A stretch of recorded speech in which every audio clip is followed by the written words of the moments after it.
Happy Thanksgiving, everybody.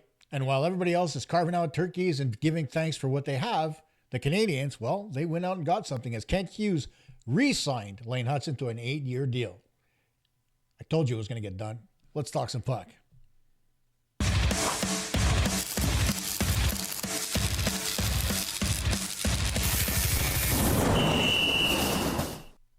Hey everyone, Costa here from Puck Talk Montreal for this special Thanksgiving Day early edition of the show where we talk about the re-signing of Lane Hutson. Before we get to all the details though, a little minute one for us is taking care of our partners and starting with instacustoms.com.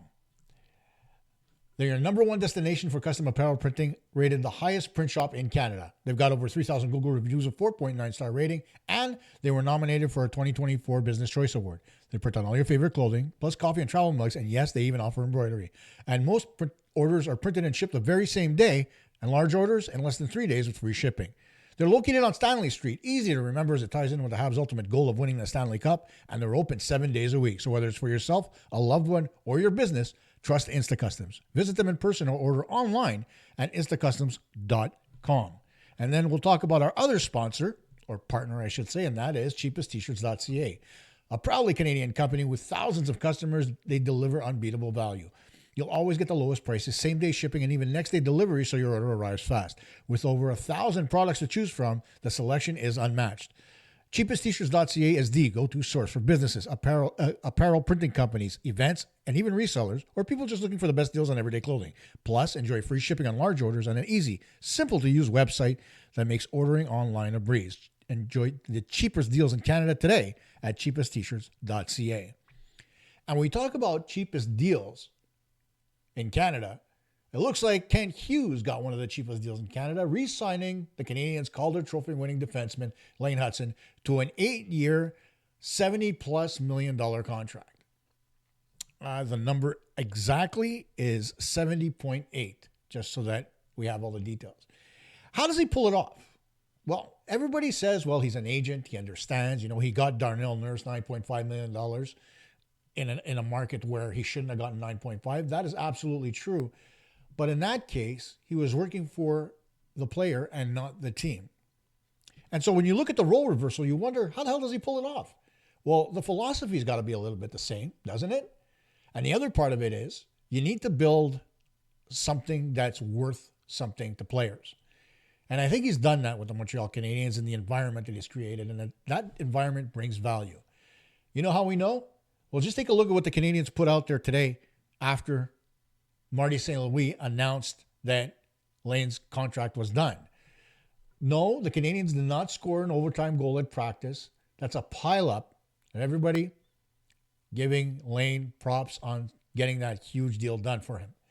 Remember, he's a young kid, and so it's a big deal. You're coming off entry level, and you're getting an 8.85 annual AAV contract as one of the best defensemen in the National Hockey League. That's hard to do. And it's not that it's not deserved. But even at that, $8.85 million, that's cheaper than a lot of guys out there, including his teammate, Noah Dobson. So you wonder, how in the world does Ken Hughes get away with doing something like that? Well, I think part of it is the way the contract is structured because it's front-loaded, right? Here are all the details. When you take a look at this, right, and I hope you can see some of it on your screen, contract, of course, according to Puckpedia.com, 8 years, $8.8 million for the entirety of it, an $8.85 million contract expiring in 2034. So the Canadiens are actually buying 3 UFA years from Hutson. As you look down at the breakdown, the first 4 years are a little easy on the pocketbook for Mr. Hutson, as he's going to be able to put in a few extra bucks in his pocket. His base salary is only $1 million, $1,000. But his signing bonus in year number 1 and 2 is $11 million. Year number 3, 9.5. Year number 4, 6.5. What does that mean? Well, in terms of how much money you keep per capita, think of it this way. You get taxed like any other Canadian, 53% of your salary, right? But your base salary. So let's say in Hutson's case, it's $1 million. That's what he gets taxed 53%. And so he ends up taking home $470,000. But then you look at the performance bonus, or the signing bonus for that matter. The signing bonus is taxable at 15%. That's a huge chunk of change, right? 35% less than the rest of his contract. So why is it structured that way? Well, so that he can put more money in his pocket. And the Canadiens, of course, they know that they can't go over a couple of years at that level before they have to increase the amount that goes towards his base salary, right? So they're front loading it by giving him signing bonuses of 11 the first 2 years, 9.5 the third, and then 6.5 the fourth. And then after that, it's 6, 6, and 5. Still getting signing bonuses, still only 15% on that money. But in the first 7 years, a lot of that money, taxed at 15%, is going to remain with Lane Hutson, which is kind of what the players were talking about earlier, when in the sense that, okay, he's getting taxed 15% by the Canadian government, and for all intents and purposes, that 15% can actually be applied as a credit to his U.S. tax return. So it may very well balance itself out. It depends on the state, of course. If he's living in Florida and it's a tax-free state, if he puts in that he got taxed 15%, well, guess what? He's not going to have to pay very much, and he may very well get that 15% back. I don't know that for sure. I'm no American accountant, but every state has a different tax rate. So it is what it is, right? So the IRS gets its chunk, the state gets its chunk, and Quebec and Canada get their chunk, and everybody's happy, especially Lane Hutson. But above and beyond the details of the contract and what is good for Hutson and how much he's going to put into his pocket is the reason behind the 885, because that's generally where everybody is looking at. How the hell did he do it at 8.85? Well, I showed you the video of the guys just absolutely mobbing the kid, right? And the thing about Lane Hutson is he's just that, a kid. And he's a soft-spoken, lighthearted kid, doesn't have a mean bone in his body. Maybe not yet anyway, but you never know. The NHL might just actually grow one into him. But overall, when you take a look at his character, he's the type of kid you want on your team. The attitude's infectious. The joie de vivre infectious. And that filters down to everybody else on the team. It's also one of the reasons why Patrick Laine wanted to stay, because of the fact that the group is so good. It doesn't matter about the money. It matters about the fact that the kid is happy where he is. And he wants to stay there. And he wants to continue to build on what the team drafted him for. That's really important. And it may not be important to the agent, but it's important to the player. And as we mentioned, Lane Hutson might have just turned around and said, guys, just get it done. I want it out of the way. And we heard the Canadiens say they wanted to, get it out of the public eye and finally get it done. Because what was happening behind closed doors that nobody really knew about is the fact that the agent and Lane's dad, Rob, were actually the ones feeding the information to the media to get out there in public. So what they were doing was trying to negotiate in bad faith by using the media as a crutch. And at the same time, they were hurting Lane because he didn't want to have to listen or deal with any of that part of the game. I mean, after all, he's a young kid, right? He thinks, okay, I'm going to play well and I'm going to get paid for playing well. And theoretically, that is actually what happens. But then when other people get their paws into what they want, right?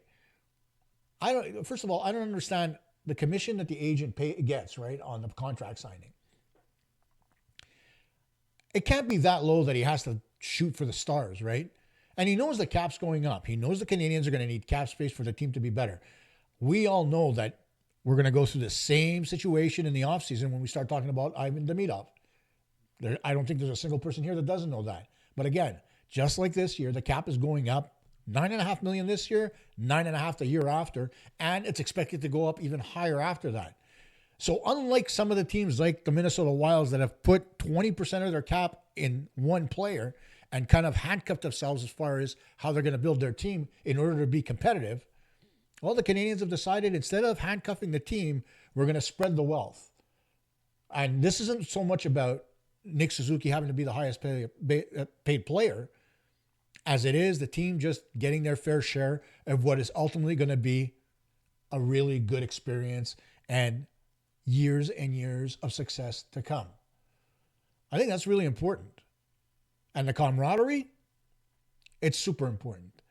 We've seen teams through the years, right? Whether you look at the Rangers or whether you look at, any other team that's been moderately successful. Even the Toronto Maple Leafs. You look at the Toronto Maple Leafs as a really good example. There's one thing that team does not have, and that's camaraderie. You look at what they did to poor Mitch Marner, and we don't have all the details on that. It's never going to come out. But Toronto's saying one thing, Marner's saying another. It's he said, he said. And at the end of the day, nobody looks good. Not the team, not the individual. And so when teams are like that, they don't have success. Because instead of playing as a group and playing for each other, they end up playing as individuals. And so you end up throwing other people under the bus because you want to look better in the eyes of not only the fan base, but the media, because at the end of the day, they're the ones that are going to help you get the dineros because of your popularity or your production. And yes, you can produce all you want in the regular season, but just like Austin Matthews or Max Pacioretty when he was with Montreal or anybody else who made big bucks during the regular season and couldn't produce in the playoffs, that's where you're scrutinized the most. If your give a crap level is nowhere in the playoffs, then the fans give a crap level for you is going to die like anything else. That's kind of what happened to Marner. But in his case, to me anyway, Marner got vilified at the fact that he was feeding Matthews the puck and Matthews couldn't finish. So why couldn't he finish? Oh, because, Marner's passes weren't great and he couldn't produce either. So what do? You get rid of Marner. I'm sorry. One way or the other, that team is broken where it counts most in here, the heart. And so the Canadiens aren't. They care for each other legitimately. They want each other to succeed. They want each other to play well. They're friends and they are teammates ultimately. And every teammate, like they always say, it's a cliche, but there's no I in team. And the Canadiens certainly do not have I in their team. Everybody's pulling in the same direction for one reason and one reason only. To succeed and have success year after year after year. Whether it's the administration, whether it's the coaching staff, or whether it's the players, everybody's pulling in the same direction. That's why Lane Hutson signed for $8.85 million. Now, the last 3 years of his contract have a modified no trade clause. What the details of that are, we will never know. But ultimately, he's going to have a list of a few teams that he's going to want to go to if the Canadiens decide to trade him. But if he continues to produce at the rate that he is, and the Canadiens have success, I don't see the reason why the Canadiens would want to move in the first place. But he's protecting himself. Those are his UFA years. So if he wants to play in a particular market, then, well, you know what? Let him identify the markets he wants to play in after his, RFA years are done, which is his right. And he did that. So he got that part of the contract done. The Canadiens got their term and both got an amount that was good for both sides. Sure, it's less than what Noah Dobson got, but at the end of the day, you wanted to get Dobson to the Canadiens and pay him what the market would probably pay at the time, right? And when Dobson was signed, everybody was surprised that it was $9.5 million because it was more than Nick Suzuki. But Nick Suzuki and others on the team also understood that, hey, Noah Dobson would have gone somewhere else and gotten paid $9.5 million. So he's getting his market value, which is completely fair. Hutson, after 1 year winning the Calder Trophy, I think he's getting more than his market value because he's still got a lot to prove. Can he be more consistent offensively? Can he produce more points? Can he be better in his own zone? Those are all questions that everybody is asking and that the Canadiens have invested in and are banking on, that he's going to get better because that's the type of kid that he is. And a lot of teams don't look at the type of person that you are when you're a player. They look at what have you done for me lately. Now, when you're a young kid like Hutson and you're just breaking into the league, there's one thing that I always say. When defensemen break into the National Hockey League, they're not always fully developed. They need 4, 5, 6 years, not only to adapt to the speed of the league, but to also adapt their bodies to the physical punishment that they take. They may very well have to add muscle. They may very well have to modify the way that they play. There's all kinds of things. So it takes a few years for them to get comfortable. Their defensemen are the players that develop the slowest. Goaltenders take a little bit of time, but nowhere near as long. Defensemen, 5 to 6 years, and then become stalwarts. Then you know what kind of defenseman that you have. That's what's going to happen with Lane Hutson here. At the end of his contract, trust me, he's going to be even better than he is right now because that's the type of kid that he is, and that's the type of work ethic he brings to the table. And that work ethic is infectious. You saw it over the summer, 2-a-days with him and Ivan Demidov. You saw lining on the ice with him. That's the type of culture you want with your team. Guys that want to get better and continue to work. So why not have them on the team? Why not sacrifice a few things to make sure that the kid's happy? The Canadiens did that. Hutson did that. And at the end of the day, all that matters is that all the parties involved are happy and the team can move forward without this shadow hovering over Hutson's head. Will that translate into better play by him? It's only been 3 games. We'll see. And a little bit later on tonight, we will be talking about our preview for the Kraken home opener against the Montreal Canadiens in Montreal. So that's it for now. Thank you to our partners once again, Insta Customs and cheapesttshirts.ca. And we'll see you all a little bit later with our home opener preview show.